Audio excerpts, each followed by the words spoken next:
Assalomu alaykum hammaga. Bu videoni o'tkazib yubormanglar, musofirdagi tanishlarga, Rossiyadaga jo'natib qo'yinglar. Men hozir sizlarga Goslugadan qanday qilib turdoy doговорlarda uydomlenasini yuborishni o'rgataman. Xo'p, xuddi shunday qilib men yozganda yozib olamiz va padat заявлениeni bosamiz. Undan keyin ham so'zda заявление tugmasini bosamiz. Undan keyin mana 2 oy muddatcha nachat organizatsiyaga bosamiz. 3 xil chiqadi, o'rtadagiga bosaverasiz. Перейти уведомления, верно. Hamma yoqda verna qilamiz o'zimizning shaxsimizga. Xo'p, mana bu yerga MVD deb yozamiz. Обязательно MVD. Qayerdan bo'lsangiz, Tojikiston yoki O'zbekiston. Xo'p, inini KPP o'grana. Bu yerda turdoy dogovoringizda hozir mana bu yerda videoda chiqadi. Mana belgilangan joyi bor. O'grana inini KPP. Shu raqamlarni yozamiz va продолжить tugmasi. Bu yerda endi ish beruvchining telefon raqami, brigadiriz yoki boshqani telefon raqamini yozsangiz bo'ladi.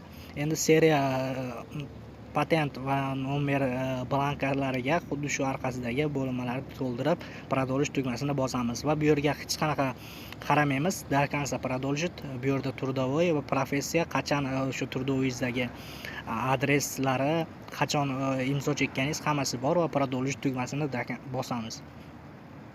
Xo'p, endi seriya polisi deyapti. Bu страхование polis hamma har xil bo'lishi mumkin. Seriya raqami va nomerini kiritamiz va qachon olingan sanasi.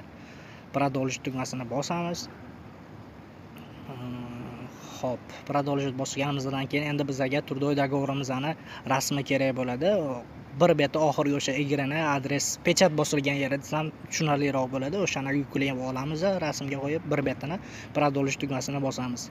Yana продолжить va mana aytibdi, bir kundan keyin javobi keladi. Bir kun ichida lичный kabinetga qarab tekshirib olamiz. Зарегистрировано получение ведомства. Xo'p, endi bu yerda chiqadi заявление зарегистрировано. Xo'p, bu qabul bo'lgani, bez xato jo'natganingiz. Agar xatolik bo'lsa, sizda qizil bo'lib chiqib qoladi. Xo'p, buni javobini bir kundan keyin jo'natganingizdan keyin, yashilib chiqqandan keyin bemalol lичный kabinetdan ko'rib olishingiz bo'ladi. Mana bu turdoy dogovorda o'sha уведомлениесini nusxasi PDF faylda o'zingizda bo'ladi. Xo'p, hozir mana ko'rsatib ham o'taman. Qanday bo'lishi. Usluga оказана deb chiqadi sizlarda. Mana заявление зарегистрировано bo'lgandan keyin mana usluga оказана qabullangani bir kundan keyin, bir kun ichida 24 soat ichida bo'ladi. Video menimcha juda ham ko'pchilikka foydali bo'ladi. Buni musofirdagi hamma tanishlarga jo'natib qo'yinglar. Hozirda 5000, 6000 so'mga bunaqa narsani dokument bilan shug'ullanadigan odamlar qilib berishyapti. Mana o'zlaring besplatniy qilib olishlaring mumkin bo'ladi. Hammaga foydali bo'lgan bo'lsa, like va tanishlarga обязательно jo'natib qo'yamiz.